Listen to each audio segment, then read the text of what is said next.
اصطفى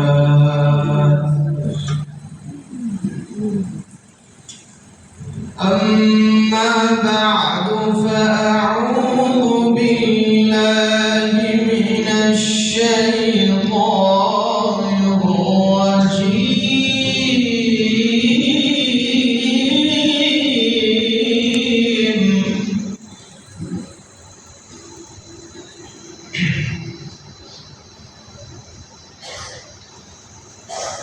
بسم الله الرحمن الرحيم قل أطيعوا الله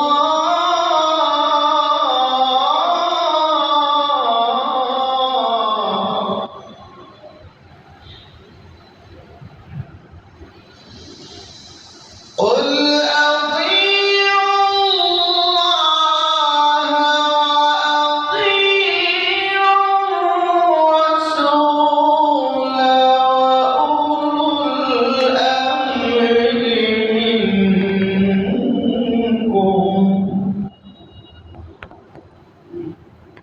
وقال تعالى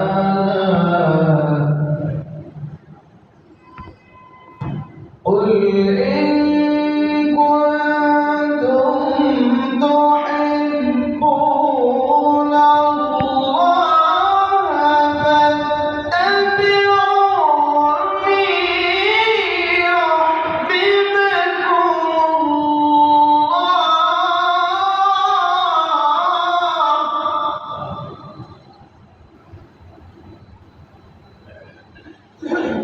يحببكم الله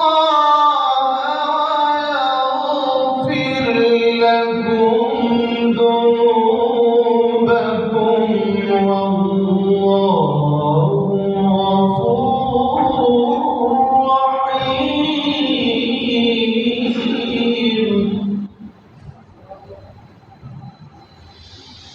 وقال النبي صلى الله عليه وسلم من أحب سنتي فقد أحبني ومن أحبني كان معي في الجنة. صدق الله المولانا العظيم وصدق رسوله النبي الكريم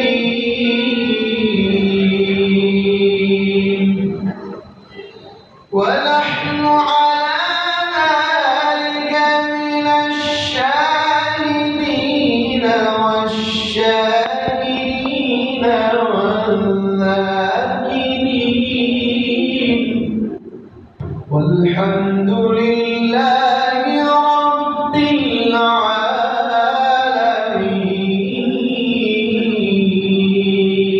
العالمين. سبحانك لا علم لنا إلا ما علمتنا إنك أنت العليم الحكيم. تكبيرنا كلمة من معصوم أسامي نام إلهي سملانا من محمد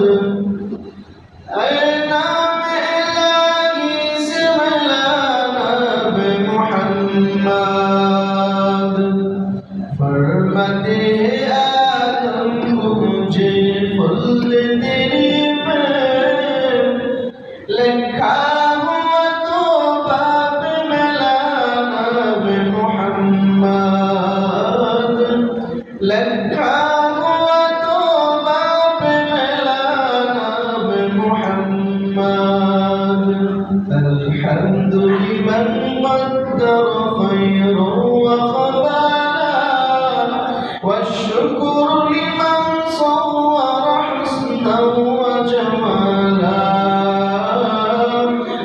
والشكر لمن صور حسنا وجمالا لا ضد ولا ند ولا حد لمولاه الآن كما كان ولم يلق زوالا الآن كما كان ولم يلق زوالا لا إله إلا الله لا إله إلا الله لا إله إلا الله لا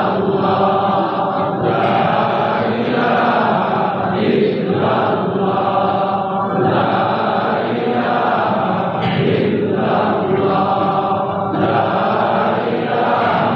إلا الله لا إله إلا الله لا إله إلا الله لا إله إلا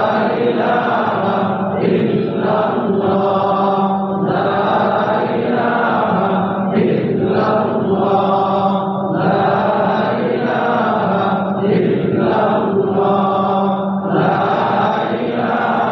إله إلا الله لا إله إلا الله لا إله إلا الله لا إله إلا الله لا إله إلا الله لا إله إلا الله لا إله إلا الله لا إله إلا الله لا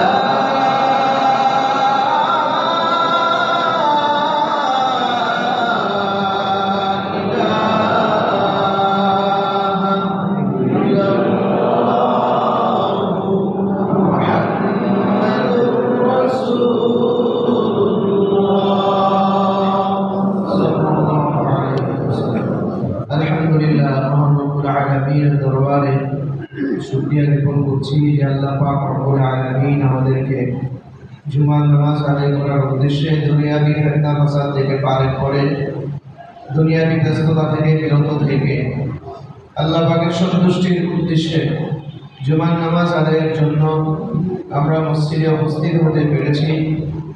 এই জন্য শুকরিয়া তার সকলেই বলি আলহামদুলিল্লাহ।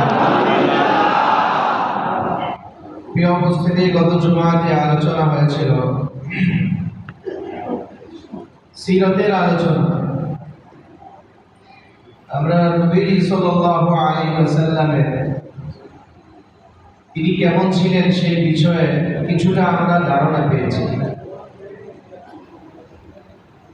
নবী সাল্লাল্লাহু আলাইহি ওয়াসাল্লামের আখলাক খুব উত্তম ছিল। তার চেয়ে বড় আখলাকওয়ালা পৃথিবীতে আর কেউ নাই। তিনি দেখতে যেমন সুন্দর ছিলেন, অতুলনীয় ছিলেন, তার চেয়ে বড় সুন্দর দুনিয়াতে আল্লাহ পাক আর কিছুই বানায় নাই। এই জন্য সাহাবায়ে কেরাম অনেকে হাদিসের রিওয়ায়াত করতে গিয়ে এই কথাও বলেছেন যে দুনিয়ার মধ্যে কোনো বস্তু নবীজির চেয়ে সুন্দর সুদর্শন আর কিছুই মুহতারাম হাজিরিন, আমার আপনার নবী যেমন দেখতে সুন্দর ছিলেন, তার আখলাক আরো বেশি সুন্দর ছিল। শ্রেষ্ঠত্তর আখলাকের অধিকারী করে আল্লাহ পাক নবীজিকে দুনিয়াতে প্রেরণ করেছেন।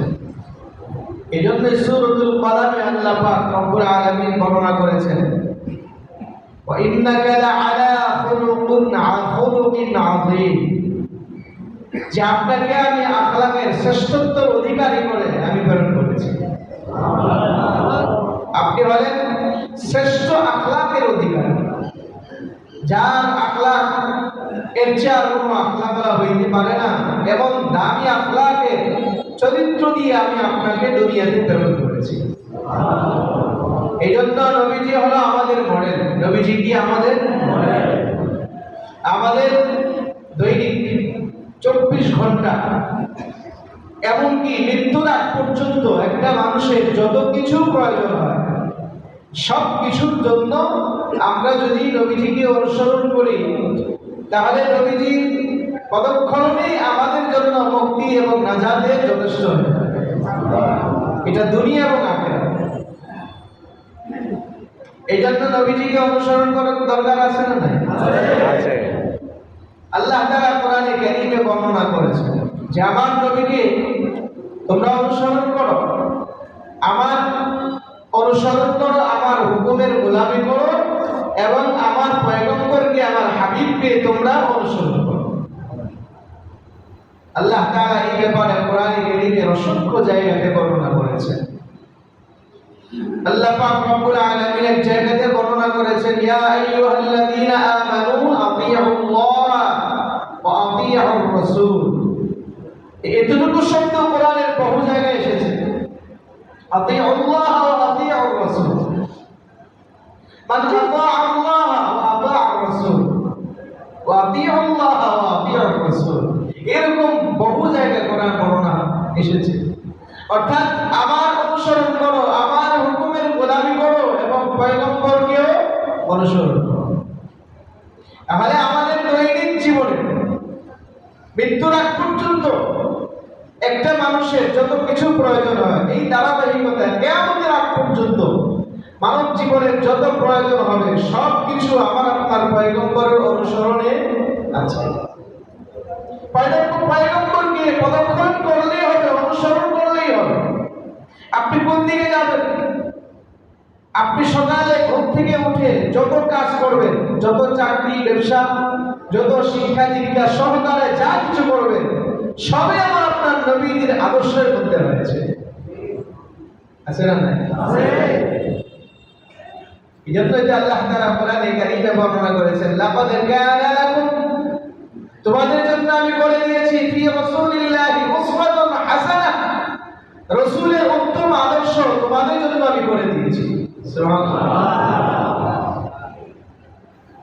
এই জন্য আমাদের দৈনিক জীবনের আদর্শ কি? আমার আপনার নবী পয়গম্বর, ঠিক না বেঠিক? আল্লাহ তাআলা এই জন্যই পয়গম্বরকে অনুসরণ করলে, পয়গম্বরকে মহব্বত করলে, পয়গম্বরের মহব্বত বলতে কি, পয়গম্বর যা করেছেন, আমার আপনার পয়গম্বর যেভাবে চলেছেন, যে যা করেছেন ওই অনুযায়ী নিজেকে পরিচালনা করা, এটার নামই হলো পয়গম্বরকে মহব্বত করা। এটার নামে কি পয়গম্বরকে মহব্বত করা। আশিকা রাসূল মানে কি? রাসূলের আশিক, রাসূলের পাগল। তার মানে কি গামছা বেঁধে রাস্তা রাস্তা ঘুরবে? সাদা কাপড় পরবে? সাদা কাপড় পরে ঘুরবে? নীল পতাকা হাতে নিয়ে নিয়ে মিছিল করবে? এটার নাম আশিকা রাসূল না। আশিকা রাসূল মানে পয়গম্বরের প্রত্যেকটা বিষয়ে পুঙ্খানুপুঙ্খানুভাবে নিজের বাস্তব জীবনে বাস্তবায়ন করার নাম হলো আশিকা রাসূল। কথা ঠিক না বেঠিক? আপনারা সুন্নতের খবর নেয়, মিছিল করে, ব্যানার নিয়ে রাস্তা রাস্তায় নিজেকে আশিক রাসূল দাবি করে স্লোগান দেয়, ওরা আশিক রাসূলের নামে ভণ্ড। এদের কাছে দিন ধর্ম সঠিক জ্ঞান না থাকার কারণে এগুলো করে থাকে। রাসূলের সাহাবীদের চেয়ে বেশি রাসূলকে মহব্বত করার নসিব পৃথিবীতে আছে? নবীজিকে মহব্বত করতে গিয়ে কোনো সাহাবায়ে কেরাম মিছিল করছে?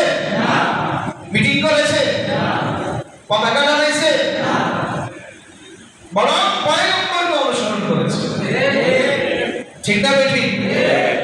তাহলে আশিকে রাসূলের অর্থ কি? পয়গম্বরকে অনুসরণ করা।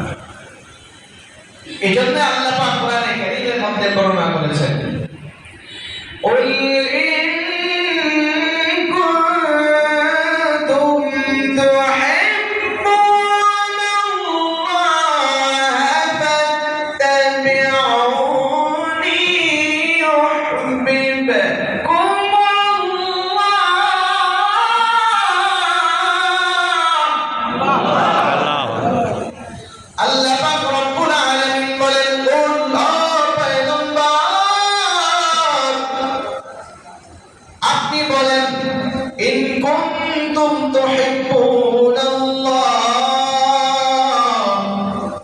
যদি তোমরা আল্লাহকে মহব্বত করতে চাও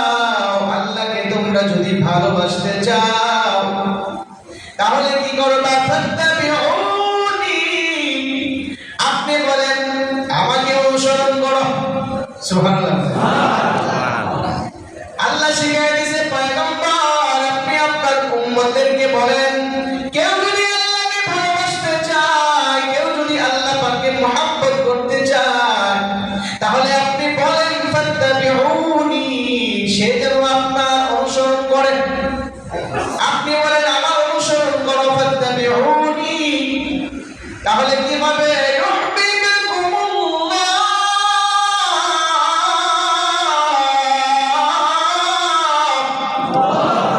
আল্লাহ বলে আমাকে মহব্বত করা হবে, আমাকে অনুসরণ করলে আল্লাহকে মহব্বত করা হবে।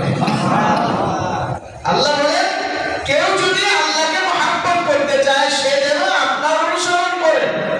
আর যে আপনাকে মহব্বত করবে, আপনাকে অনুসরণ করবে, সে যেন স্বয়ং কাকে মহব্বত করবে? আল্লাহকে মহব্বত করবে।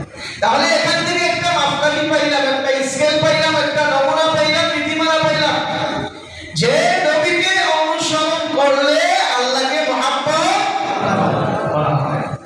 কথা ঠিক না বেশি?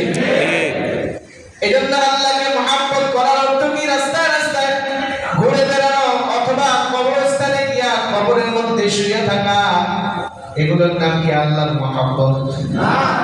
আল্লাহ পাকের বান্দা, আল্লাহ পাকের মহব্বত হলো আমার আপনার নবীজি যেভাবে বিচরণ করেছে, নবীজির আদর্শ, নবীজির কথা, নবীজির কাজ, নবীজির আদর্শ, এগুলো পুঙ্খানুপুঙ্খানুভাবে পালন করার নাম হলো পয়গম্বরের সুন্নতের অনুসরণ করা, পয়গম্বরকে মহব্বত করা।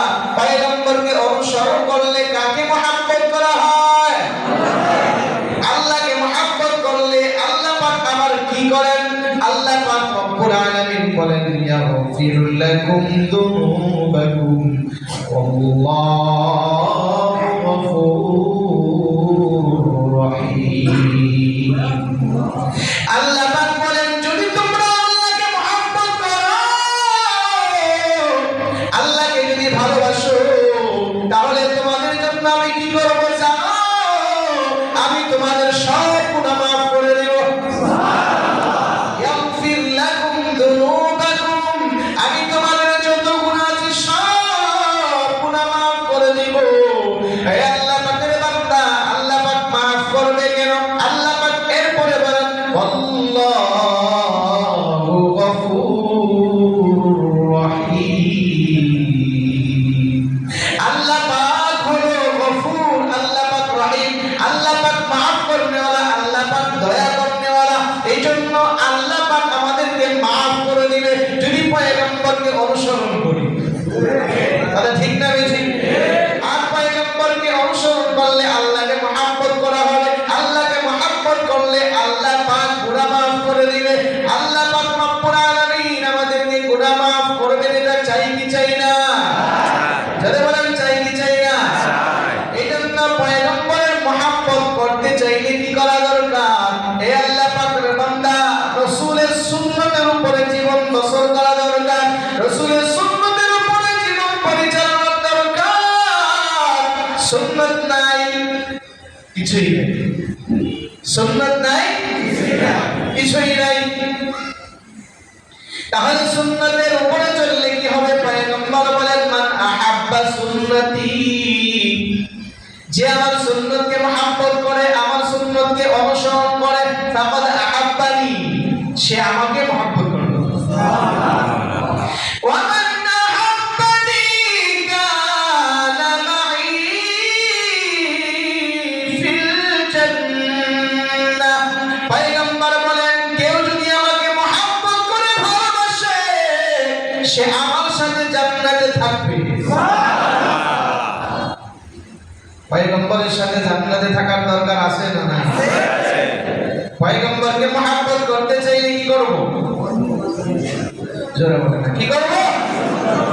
কার অনুসরণ? নেতাদের না, লিডারের না, স্যারের না, বসের না, এমপি সাহেব, মন্ত্রী সাহেব না। কার কথা? রাসূলের সুন্নতের উপরে চলতে হবে। ঠিক না বেঠিক? সুন্নতের উপরে চলতে চাই কি চাই না? তাহলে চলতে চাইলে সুন্নতের উপরে আমল করলে কি ফায়দা? একটু জানার দরকার আছে না নাই? আছে। এ আল্লাহ পাকের বান্দা, আমার আপনার পয়গম্বর, তিনি একদিকে আখিরাতে আমাদের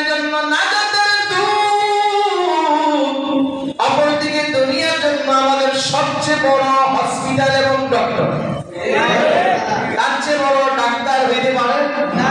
তিনি একদিকে আত্মিক ডাক্তার, আরেকদিকে শারীরিক ডাক্তার। সুবহানাল্লাহ না? সুন্নতের উপরে চলার দ্বারা কত ফায়দা। এ মুসলমান, কোরআন হাদিসের ফায়দা তো আখিরাতে দুনিয়াতে আছে। তবে নবীর সুন্নতের উপরে বিজ্ঞানী আছে, নবীর সুন্নতের উপরে আমাদের জন্য সুস্থতা আছে, নবীর সুন্নতের উপরে আমাদের ডক্টর যারা আছে 300-250 বছর পর্যন্ত রিসার্চ করিয়া যেই সমাধান তারা বের করেছে, এর সমাধান আমার আপনার পয়গম্বর রিসার্চ ছাড়াই, গবেষণা ছাড়াই পয়গম্বর আজ থেকে 1450 বছর আগে এর ফলাফল রেজাল্ট তিনি বলে গিয়েছেন। সুবহানাল্লাহ না? সুবহানাল্লাহ। এজন্য সুন্নাত পালন করলে আসল কথা হলো আমাদের দৈনিক জীবনে মানব জীবনে আমাদের জন্য শান্তি। কথা ঠিক না ঠিক? ঠিক। তো বিজ্ঞান কি বলে খেয়াল করেন, কোরআন হাদিস তো আছে। বিজ্ঞান কি বলে খেয়াল করেন। দৃষ্টান্ত স্বরূপ আমরা ঘুমাই, ঘুমানোর পরে ঘুমানোর অনেক সুরত আছে। ডাক্তার বলে ঘুমানোর 4টা সুরত। একটা হলো উপর হয়ে ঘুমা, আসমানের দিকে তাকায় তাকায় ঘুমানো। আরেকটা হলো নিচের দিকে তাকায় ঘুমানো। একটা হলো সিট, আরেকটা হলো উপর। উপর মানে মাথা নিচে দেওয়া, আর সিট হলো আসমানের দিকে তাকায় ঘুমানো। আর কাঠ হলে দাম কাঠ। তাহলে ঘুমানোর দিক কয়টা? জোরে বলেন না, কয়টা? আমরা ঘুমাইলে কোনো দিক আর বাদ থাকে না। ওই 7 দিকের মধ্যে আরো কত দিক থাকলে ওটার উপরও চলে। কথা ঠিক না বেশি? ডাক্তার বলেন 4 দিকের মধ্যে আমাদের সুস্থতা কোন দিকে আছে? এটা তো মুখস্থ কথা, ঠিক না বেশি? এটা ডাক্তারেরও ফয়সালা, আমাদের পয়গম্বরেরও ফয়সালা। তা আসল দিক হলো একদিকে ডান দিকটা জানি, বাকি 3 দিকে কি ক্ষতি আছে। এই ক্ষতিগুলো তো বর্তমান বিজ্ঞানীরা রিসার্চ করে করে এগুলো বের করেছে যে বাম দিকে ঘুমাইলে কি ক্ষতি, উপর হয়ে ঘুমাইলে কি ক্ষতি, সিট হয়ে ঘুমাইলে কি ক্ষতি। আপনি মনে করেন আকাশের দিকে তাকায় ঘুমাবেন, আকাশের দিকে যে হাওয়া করে ঘুমাবেন, এতে করে কি হবে? আল্লাহ পাক রব্বুল আলামিন আমাদের সমস্ত শরীরটাকে সোজা রাখবার জন্য মেরুদণ্ড দিয়েছে। সুবহানাল্লাহ, সুবহানাল্লাহ। শরীরটাকে শক্ত রাখে, সোজা রাখে মেরুদণ্ড। ঠিক না বেঠে? মেরুদণ্ড না থাকলে দাঁড়াতে পারবেন না। যার মেরুদণ্ডে একটু বাঁকা বা ফেটে গেছে, এর অবস্থা দেখে কি হয়। তা আমাদেরকে আল্লাহ পাক রব্বুল আলামিন সোজা রাখবার জন্য, দাঁড়াইবার জন্য মেরুদণ্ড দিয়েছে। মেরুদণ্ডটা কিন্তু সোজা লাঠির মতো না, বাঁকা। ঠিক না বেঠি? এই গালের থেকে একটু বাঁকা পিছনে গেছে, এরপরে আবার পেটের দিকে একটু সামনে এসে, কোমরের দিকে আবার একটু পিছনে এসে। এই যে মেরুদণ্ড চিহ্ন, এর মধ্যে আল্লাহ পাক আমাদের জন্য কি রেখেছেন খেয়াল করে দেখেন। সোজা রাখবার জন্য 1 নম্বর মেরুদণ্ড দিয়েছেন। দ্বিতীয় নম্বর হলো আমাদের যে মেরুদণ্ডটা পুরোটা শরীর বহন করে, এরপরে আলাদা আরেকটা বোঝা, আরেকটা বস্তা বহন করে, এটা পেট। ঠিক না বেটি? কারো পেট 10 কেজি, কারো পেট 40 কেজি। হ্যাঁ, কথা ঠিক না বেটি?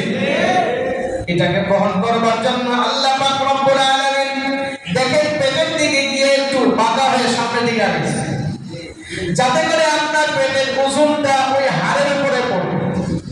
সুবহানাল্লাহ, সুবহানাল্লাহ। কে করে দিয়েছে? আল্লাহ। তাহলে যদি হাড় সোজা থাকতো তাহলে পেটের ভার এটা আমরা বহন করার মতো সক্ষমতা থাকতো না। এই জন্য একটা মানুষ যখন ঘুমায় যায়, বিছানার মধ্যে উপর হয়ে আকাশের দিকে তাকায় ঘুমায়, তাহলে তার এই শরীরের পেটটা হাড়ের উপরে থাকে। পেটটা কোথায় থাকে? হাড়ের উপরে থাকে। হাড় সোজা না বাঁকা? এখন বাঁকা জিনিসের উপরে ভার কিছু রাখলে এটা কি সোজা থাকে না বাঁকা? আস্তে আস্তে সোজা হয়ে যায় না? এখন আপনার যদি 40 কেজি, 30 কেজি, 10 কেজি ওজনের একটা ভারী বোঝা যদি এমন হাড়ের উপরে চাপায় দেওয়া হয়, তাহলে ওই ভারীর কারণে আপনার মেরুদণ্ডটাকে এটা সোজা করে দেওয়ার জন্য আস্তে আস্তে চেষ্টা করেন। আর মেরুদণ্ড সোজা হয়ে গেলে আপনার জন্য ক্ষতি আছে।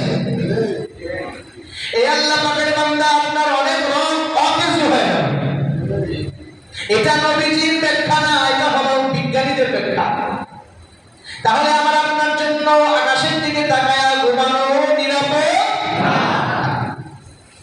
এবার আপনি কি করবেন? আপনি উপর হয়ে ঘুমালেন, নিচের দিকে আপনি মাথা দিয়া, আপনার চেহারা দিয়া নিচের দিকে আপনি ঘুমাইলেন, পেটটা নিচে দিয়া পিঠটা উপরে নিয়ে ঘুমাইলেন। এতে কি আপনার জন্য কি ক্ষতি হয়? এই আল্লাহ পাকের বান্দা, আল্লাহ পাক রব্বুল আলামিন আমাদের জন্য নিয়ামত দিয়েছে। নিয়ামত খাবার পর পেটের মধ্যে যখন খাবার যায়, এই খাবারের যেই রসগুলো আছে, খাবারের যেই ভিটামিন ক্যালসিয়াম গুলো আছে, এগুলো চোষণ করবার জন্য আল্লাহ পাক রব্বুল আলামিন পেটের উপরে কিছু সূক্ষ্ম সূক্ষ্ম পাতলা চামড়া দিয়েছে, কিছু রস দিয়েছে। এগুলোর মাধ্যমে সমস্ত শরীরের মধ্যে আপনার ভিটামিন ক্যালসিয়াম খাবার থেকে ছড়ায় যায়। আপনি যখন পেটের উপরে চাপ দিয়ে ঘুমায় যান, তাহলে কি হলো? ওই রসগুলো আপনি অকেজু করে রাখলেন, চলাচল বন্ধ করে রাখলেন। এতে করে আপনার খাবার থেকে যে ভিটামিন ক্যালসিয়াম পুষ্টি যত কিছু সংরক্ষণ করবে, এগুলো সে আর প্রচার করতে পারে না। এতে করে আপনার শরীরে রক্তের জন্য অনেক সমস্যা, রক্তের মধ্যে অনেক ধরনের সমস্যা হয়ে যাবে। এই জন্য ডক্টরগণ বলেন আপনার জন্য উপর হয়ে ঘুমানো নিরাপদ। আপনি এবার আরেকটা দিক আছে বাম দিকে, আরেকটা কি দিক আছে? বাম দিকে কি থাকে? বাম দিকে কি থাকে? হাড়ের কাজ কি? রক্ত প্রচার। রক্ত রক্ত এমন ভাবে একটা ধাক্কা মারে সমস্ত শরীরের ভিতরে রক্ত ছড়ায় না। সুবহানাল্লাহ। সুবহানাল্লাহ। আপনি তো দেখতেছেন শরীরটা একটা ছোট্ট জায়গা, এটার ভিতরে হাড় প্রচার, রক্ত প্রচার করে। একটু খেয়াল করেন হাড়ের কত সক্ষমতা। আল্লাহ পাক হাড়কে কত শক্তিশালী বানাইছে। শরীরের সমস্ত রগগুলো যদি খুলে ফেলে আলাদা করে এটাকে জোড়া দিয়ে লম্বা করা হয়, বিজ্ঞান বলে সমস্ত পৃথিবীটাকে 2.5 পেজ দেওয়া যাবে। কত পেজ? 2.5 পেজ। তাহলে রক্তের যে পাইপ, এই পাইপগুলো কি ছোট না বড়? জোরে বলেন, ছোট না বড়? তাহলে এই এত বড় পাইপের জন্য, রক্ত শেষ করে দেওয়ার জন্য কত শক্তিশালী পাম্পার মোটরের দরকার, ঠিক না? আল্লাহ পাক এবার হাড়কে কত মজবুত করে বানাইছে। হাড়ের কাজ ধাক্কা দেওয়া, রক্ত শুধু ধাক্কা মারে, একবার টান মারে আরেকবার ধাক্কা মারে, এতে করে পুরো শরীরের ভিতরে রক্ত ছড়াই দেবে। সুবহানাল্লাহ। এই যে আপনারা ভিডিওতে দেখবেন, হাড় দেখবেন এটা প্রেসার করতেছে, বারবার পাম্পার করতেছে। এটা হাড়ের কাছে রক্ত প্রচার করা। আর হাড়ের ভিতরে আল্লাহ পাক আরেকটা সক্ষমতা, আরেকটা শক্তি দিয়েছে, ওটার নাম রূহ। ওটার নাম কি? আর রূহ কার হুকুম? জেনে বলেন কার হুকুম? আল্লাহ কোরআনে বলেছে,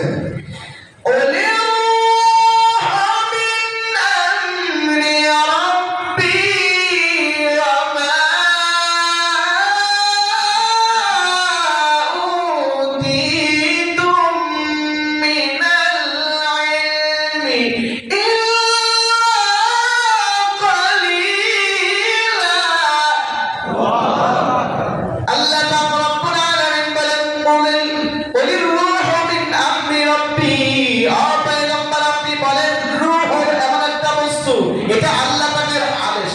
সুবহানাল্লাহ। কার আদেশ? আল্লাহ পাকের। আল্লাহ পাকের আদেশ। আল্লাহ পাক রূহকে অন্তরের ভিতরে, হাড়ের ভিতরে ঢুকায়। ওই সময় মানুষটা জীবিত থাকে, হাড়ের চলন থাকে, হাড়ের সঞ্চালনতা থাকে। যখন রূহটা থাকবে না, রূহটা চলে যাবে, হাড়ের কাজ বন্ধ হয়ে যাবে, রক্ত প্রচার বন্ধ হয়ে যায়, তখন এই মানুষটাকে বলা হয় লাশ। কি বলা হয়? লাশ। এই আল্লাহ পাকের বান্দা, এজন্য হাড়ের কাজ হলো রক্ত প্রচার করা, পাম্পার করা। এই আল্লাহ পাকের বান্দা যখন আমি আর আপনি বাম দিকে ঘুমায় যাই, তখন হাড় যে ধাক্কা দিবে রক্তকে, তার যে একটা চলার জায়গার দরকার, ওটা সংকীর্ণ হয়ে যায়, ওটা ঠিকভাবে চলতে পারে না, হাড়ের মধ্যে চাপ লেগে যায়। তখন রক্ত বারবার প্রচার না হইতে পারে, এটাকে শক্তি দিয়ে প্রচার করতে করতে হাড় দুর্বল হয়ে যায়। হাড় কি হয়ে যায়? দুর্বল হয়ে যায়। হাড় ফ্রিভাবে রক্ত প্রচার করতে পারে না, হাড়ের মধ্যে এক্সট্রা একটা আলাদা চাপ পড়তে থাকে। এতে করে হাড়ের মধ্যে ব্যথা অনুভব হয়। যখন কোন ব্যক্তি বাম দিকে ঘুমায় যায় তখন স্বপ্নের মধ্যে দুঃস্বপ্ন কেন দেখে? এই জন্য মুফাসসিরিনে কেরাম লিখেছে, একটা মানুষ যখন দুঃস্বপ্ন কেন দেখে জানেন? বাম দিকে যখন ঘুমায় যায় তখন সে হাড়টার মধ্যে চাপ পড়ে যায়, আলাদাভাবে প্রেসার পড়তে থাকে। এই প্রেসারটা যখন বেড়ে যায়, কোথায় যায়? মস্তিষ্কে যায়, ব্রেনে যায়। ব্রেনে যাওয়ার পরে তখন হাড় যেমন কষ্ট করতে থাকে, হাড় যেমন রক্ত প্রচার করতে পারে না, রক্ত ঠিক তেমনি ভাবে যতটুকু ব্রেনের পর্যায়ে ততটুকু পর্যন্ত ব্রেনে যাইতে পারে না। এতে করে ব্রেন দুর্বল হয়ে যায়। তখনই মানুষ দুঃস্বপ্ন দেখতে থাকে, মনে হয় যেন আসমান থেকে লাফ দিয়া পড়তেছে, আগুনের মধ্যে পড়তেছে, শত্রু থেকে তরবারি দিয়ে দৌড়াচ্ছে, সাপ থেকে দৌড়াচ্ছে, এমনি ভাবে ভয়ঙ্কর বিভিন্ন স্বপ্ন দেখতে থাকে। এটার মূল কারণ হলো হাড়ের মধ্যে চাপ পড়েছে, হাড়ের চাপ মাথায় পড়েছে, মাথার ব্রেন অন্তশীল হয়ে গেছে। এখন তাকে বিভিন্ন ভাবে স্বপ্নের মধ্যে দুঃস্বপ্ন দেখাচ্ছে। এই জন্য পয়গম্বর বলেন, আপনি যখন স্বপ্নের মধ্যে বাম দিকে শুয়ে ঘুমাইলেন, দুঃস্বপ্ন দেখে যখন আপনি সজাগ হয়ে গেলেন, তখন আপনি ঘুম থেকে উঠিয়া সর্বপ্রথম বাম দিকে আপনি থুপ মারবেন। আপনাকে এক নাম্বার কথা হলো শয়তান আপনাকে দুঃস্বপ্ন দেখাচ্ছে। দ্বিতীয় নাম্বার হলো আপনার হাড়ের কারণে আপনি দুঃস্বপ্ন দেখতেছেন। এই জন্য দুঃস্বপ্ন দেখার পরে বাম দিকে কি করবো? থুপ মেরে ঘুরে গিয়ে এরপরে ডান দিকে শুয়ে যাব। পয়গম্বর বলেন, ডান দিকে যখন আপনি শুয়ে গেলেন তখন আপনার হাড়টা উপরে চলে গেল, আর এতে করে আমার হাড় একবারে নিরাপদ হয়ে গেল। তখন রক্ত প্রচার করা তার জন্য সহজ হয়ে যায়। সুবহানাল্লাহ। বিভিন্ন গবেষণার মাধ্যমে মেশিন পত্র দিয়া বিভিন্ন চিন্তা ফিকির করিয়া 100, 200, 250 বছর পরে এই ডাক্তাররা এখন ব্যাখ্যা বিশ্লেষণ করিয়া বাম দিকে তারা ব্যাখ্যা করেছে, উপরে ব্যাখ্যা করেছে, নিচের দিকে শোয়ার ব্যাখ্যা করেছে, কোন দিকে নিরাপদ পায় নাই। আমার আপনার পয়গম্বর তিনি আজ থেকে 1450 বছর আগে তিনি ডান দিকে শোয়াকে সুন্নাত বলেছেন, ডান দিকে শোয়াকে আরামদায়ক বলেছেন, ডান দিকে শোয়াকে তিনি নিরাপদ বলেছেন। এই জন্য ডান দিকে শোয়ার ঘোষণা আজ থেকে 1450 বছর আগে আমার আপনার পয়গম্বর ঘোষণা দিয়েছে। তাহলে সুন্নতের মধ্যে শান্তি নিরাপদ আছে না নাই? সুন্নতের মধ্যে সুস্থতা আছে না নাই? এই জন্য সুন্নত নাই শান্তি নাই, সুন্নত নাই নিরাপদ নাই। সুন্নত আছে যেখানে শান্তি আছে সেখানে। সবাই সুন্নত জানতেন, সুন্নত আছে যেখানে শান্তি আছে সেখানে, সুন্নত নাই যেখানে শান্তি নাই সেখানে। মানবে তো? আল্লাহ পাক কবুল করুন। তাহলে ঘুমাবো কোন দিক? বাম দিক? ডান দিক, বৈশা কোন দিকে? ডান দিকে। ডান দিকে ঘুমাবো ইনশাআল্লাহ।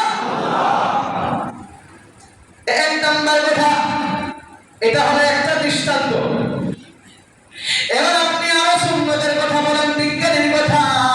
আমার আপনার পয়গম্বর যখন খানা খাইতেন ভালোভাবে চাবায় চাবায় খাইতেন। কেন খাইতেন? কারণ আমি আপনি যখন খাবার খেয়ে যাই চাবায় চাবায় খাবার খাইলে এতে আপনার জন্য হজম শক্তি ভালো হবে। ডাক্তার বলেন যখন খাবেন তখন আপনি যদি বেশি চাবায় খান, আপনার ভিতরে আল্লাহ পাক কিছু এমন পাইপ দিয়েছে মুখের ভিতরে, এগুলো দিয়ে আপনি যখন খাবার মুখে দিবেন, খাবার মুখে দেওয়ার সাথে সাথে আল্লাহ পাক রব্বুল আলামিন কিছু পাইপ দিয়েছে, কিছু নালা দিয়েছে, ঝর্ণা দিয়েছে, কিছু জিহ্বার সাইডে, কিছু জিহ্বার নিচে। এগুলো দিয়া আল্লাহ পাকের কুদরতির সাহায্যে এক ধরনের প্লাজমা লালা আঠা জাতীয় পানি বের হতে থাকে। সুবহানাল্লাহ বলেন। এটা কি করে? আপনার খাবারটাকে গরম করে আপনি যখন চাবান এটার সাথে ম্যাচিং হইয়া তখন খাবারটা একবারে দুর্বল গরম হয়ে যায়। এটা যখন পেটের ভিতরে যায় তখন পেটের মধ্যে আপনার খাবারটা খুব দ্রুত হজম হয়ে যায়। তখন আর পেটের মধ্যে বদহজম হয় না, পেটের মধ্যে গ্যাস্ট্রিক হয় না, পেটের মধ্যে খারাপ কিছু হয় না। এই আল্লাহ পাকের বান্দা। এই জন্য আমার আপনার পয়গম্বর যখন খানা খাইতেন তিনি ভালোভাবে চিবিয়ে চিবিয়ে খাবার খাইতেন। এরপরে পয়গম্বর বলেন যখন আপনি খানা খাবেন পেটটাকে 3 ভাগ করবেন। কয় ভাগ? 3 ভাগ। জোরে বলেন কত ভাগ? 3 ভাগ। 3 ভাগ খাবার খাবেন। 3 ভাগ খাবার খাওয়ার দ্বারা আপনার পেটকে 3 ভাগ করবেন। খাবার যখন খাবেন 1 ভাগ হবে পানি, 1 ভাগ খাবার, 1 ভাগ খালি। একবার আরেকবার আরেকবার। তা আমাদের তো খাইতে খেতে গলা পর্যন্ত, আর কিসের টান নিয়ে কিসের খান, ঠিক না রে? যে আর বিয়ের অনুষ্ঠান হইলে তো কথাই নাই, আগেই যা খাওয়ার খাইয়ে নিয়ে পেট খালি করে গ্যাস্ট্রিকের বড়ি সহকারে কার থেকে বেশি খেতে পারে। বেশি খাওয়া ভালো না, এটা নবীন আমাদেরকে আদর্শ দিয়েছেন।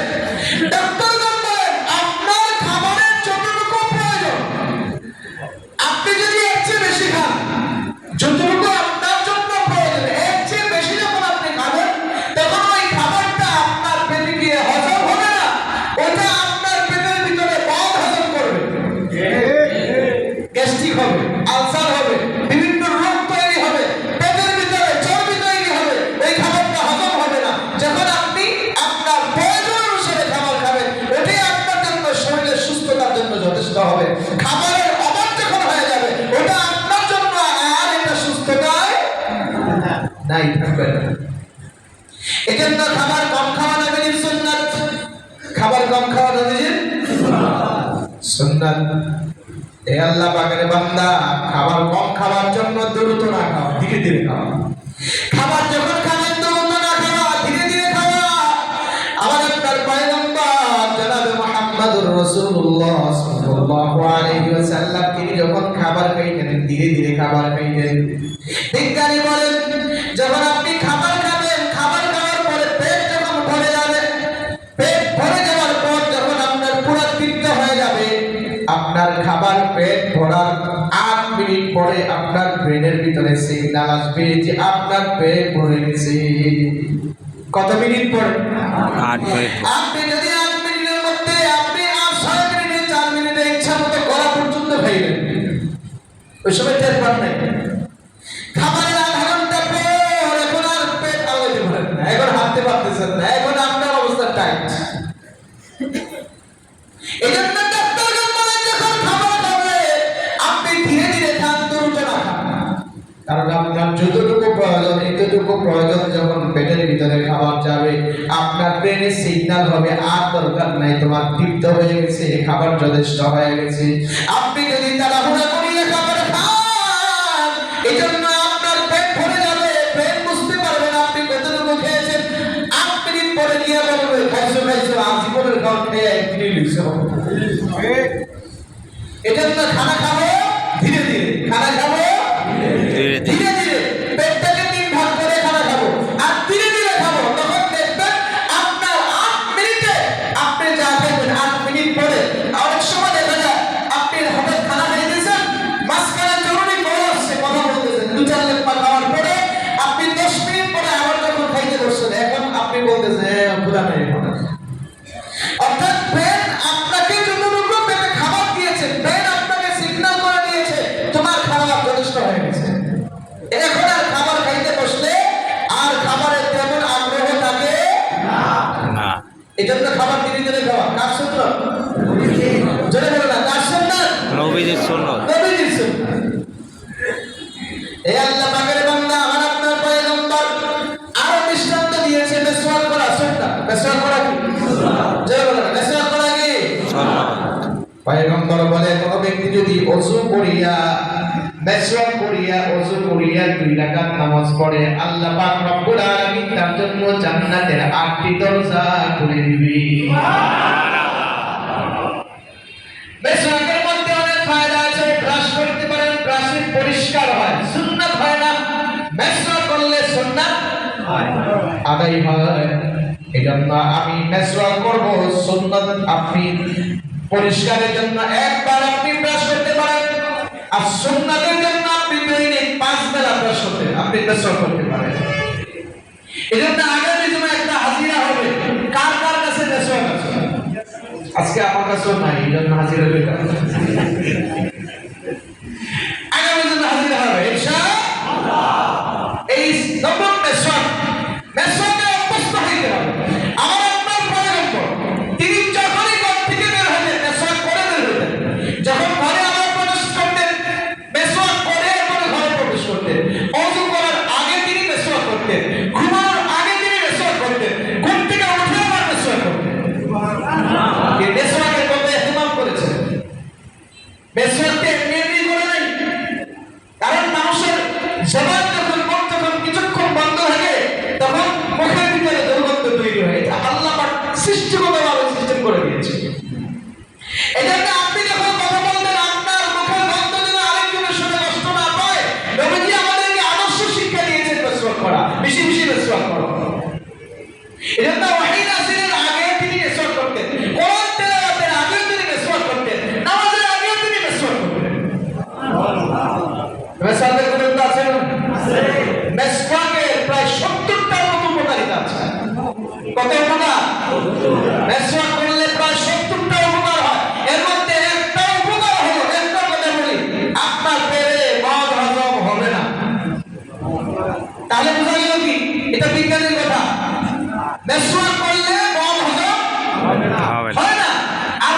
জন্য আমরা চেষ্টা করবো যেন আমাদের জবান থেকে মুখ থেকে যেন দুর্গন্ধ, অনেকের দুর্গন্ধ, এমন দুর্গন্ধ নামাজ পড়তে আসে বেচারা সিজদায় গিয়া সুবহান রাব্বিয়াল আযীম পড়তেছে, আর পাশের আরেক বেটা নামাজি আল্লাহওয়ালা আর জীবন চলে যাওয়ার অবস্থা হইতেছে।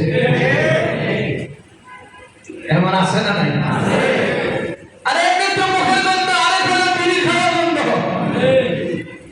কথা ঠিক না বেটি? বিড়ি খাওয়ার তো এমন একটা প্রচলন, অনেক ভক্ত দেখবেন, অনেক ভদ্র, আমি আপনার তাদেরকে শুরু করে বলতেছেন, অনেক ভদ্র ভাই আছে গাড়ির মধ্যে উঠা মনে করে কি যেন হইতেছে, এতে করে গাড়ির যারা আছে প্যাসেঞ্জার এদের যে কোনো কষ্ট হইতেছে এর কোনো কেয়ারই নেই। কথা ঠিক না বেশি? আপনার কাছে এটা গোলাপ ফুলের গ্রাম হইতে পারে, আরেকজনের কাছে বাথরুমের গন্ধটা আরো নিকৃষ্ট। এই জন্য আমি কোনো মানুষকে কষ্ট দিব না, আমার মুখের জবানের গন্ধে যেন, মুখের গন্ধে যেন আরেকজন কষ্ট না পায়। ফেরেশতা কষ্ট পায়, মানুষ কষ্ট পায়, আর মানুষকে কষ্ট দেওয়া কারা শরীর ভাঙার চেয়ে বড় বিপদ। কথা ঠিক না বেশি? এই জন্য চেষ্টা করবো তো ইনশাআল্লাহ। আরেকটা উপকারী কথা বলে আমি শেষ করে দিচ্ছি। এ আল্লাহ পাকের বান্দা, একটা মানুষ যখন মানসিক রোগে আক্রান্ত হয়, এটা কোন কারণে হয়? ডাক্তারগণ বলেন আল্লাহ পাক রব্বুল আলামিন মানুষের পিছনের দিকে ঘাড়ের মধ্যে বিশেষ কিছু রোগ দিয়েছে, মানুষের মাথার মধ্যে বিশেষ কিছু রোগ দিয়েছে। এগুলো যখন শুকায় যায় তখন ওই মানুষটা মানসিক রোগে আক্রান্ত হয়, এর পরিমাণ বেশি হইলে পাগল হয়ে যায়। এই মানুষটাকে সুস্থ করবার জন্য বিজ্ঞানী ডাক্তারগণ আলোচনা করে, তারা গবেষণা করে বের করেছেন, কোন মানুষ যদি ঘাটটাকে ভিজায় রাখে বা ঘাটটাকে দৈনিক 4-5 বার ভিজায় রাখে, তখন ঘাড়ের যে শুকনা রোগগুলো আছে এগুলো আস্তে আস্তে তরতাজা হয়ে যাবে। ওখানে তরতাজা হয়ে ওই মানুষটা আস্তে আস্তে মানসিক রোগ সুস্থ হয়ে যাবে। এটা বিজ্ঞানীদের গবেষণা। আমার পয়গম্বর জনাব মুহাম্মদুর রাসূলুল্লাহ সাল্লাল্লাহু আলাইহি ওয়াসাল্লাম তিনি ঘোষণা করেছেন, যখন আমি আপনি নামাজ পড়ব 5 ওয়াক্ত, ওযু করব 2 ওয়াক্ত, নাকি 5 ওয়াক্ত? 5 ওয়াক্ত ওযু দরকার হলে করেন। শীতের দিন যদি আপনার ওযু থাকে না করলে হবে, আর যদি ওযু দরকার হলে করতেই হবে। 1 ওয়াক্ত ওযু দিয়া মাঝে মাঝে শীতকালে 3 ওয়াক্তই চলে, আসর মাগরিব এশা, কারণ ঠান্ডা পানি তো এটা ওযু থাকলে সমস্যা নেই, আর ওযু যদি দরকার হয় তাহলে করে নিতে হবে। এ আল্লাহ পাকের বান্দা, 5 ওয়াক্ত ওযু করার দ্বারা কি ফায়দা? আপনি যখন ওযু করলেন, ওযু করার পরে একটা মুস্তাহাব আছে, গর্দান মাসে করা ওযুর মুস্তাহাব। এটা ফরজ না, এটা ওয়াজিব না, এটা সুন্নাত না, এটা মুস্তাহাব। এটা কি মুস্তাহাব? পালন করার দ্বারা কত উপকার! আপনার ঘাড় ভিজা থাকলো, আর এতে করে মানসিক রোগী সুস্থ হয়ে গেল। এটা বিজ্ঞানীদের গবেষণা। সুবহানাল্লাহ হয় না? সুবহানাল্লাহ। তাহলে মুস্তাহাবের মধ্যে যদি এত বড় রোগ নিরাময় থাকতে পারে, তো সুন্নতের মধ্যে, ওয়াজিবের মধ্যে, ফরজের মধ্যে কি আছে? খেয়াল করুন। আর সুবহানাল্লাহ হয় না? এই জন্য পালন করবো ইনশাআল্লাহ। ওযু করার মধ্যে মানসিক রোগী সুস্থ আছে, নামাজ পড়ার মধ্যে, সিজদার মধ্যে মানসিক পাগলের সুস্থতা আছে। আপনি যখন মানুষ নামাজ না পড়তে পড়তে ব্রেনটা শুকায় যায়, বিজ্ঞানীরা বলে ব্রেনের ভিতরে সূক্ষ্ম সূক্ষ্ম রগ আছে, এগুলোর ভিতরে রক্ত না যাওয়ার কারণে, যাতায়াত না করার কারণে এগুলো শুকায় যায়। ওই মানুষটা যখন সিজদার মধ্যে চলে যায় তখন সমস্ত শরীরের রক্ত গিয়ে মাথার ভিতরে চাপ দেয়, এতে করে শুকনা রক্তগুলোর মধ্যে রক্ত গিয়ে রক্তগুলো তরতাজা হয়ে যায়। এইভাবে যদি 5 ওয়াক্ত নামাজ 6 মাস কোনো পাগল রোগীরে পড়াইতে পারেন, মানুষের রোগীরে পড়াইতে পারেন, ওই বেচারা সুস্থ হয়ে যাবে। তাহলে নামাজের মধ্যে বিজ্ঞান আছে না? নামাজের মধ্যে সুস্থতা আছে না? নাই? নবীজির সুন্নতের মধ্যে আমাদের মুক্তি আছে না? নাই? সুন্নত আছে যেখানে, সবাই বলে সুন্নত আছে যেখানে, সুন্নত আছে যেখানে শান্তি আছে,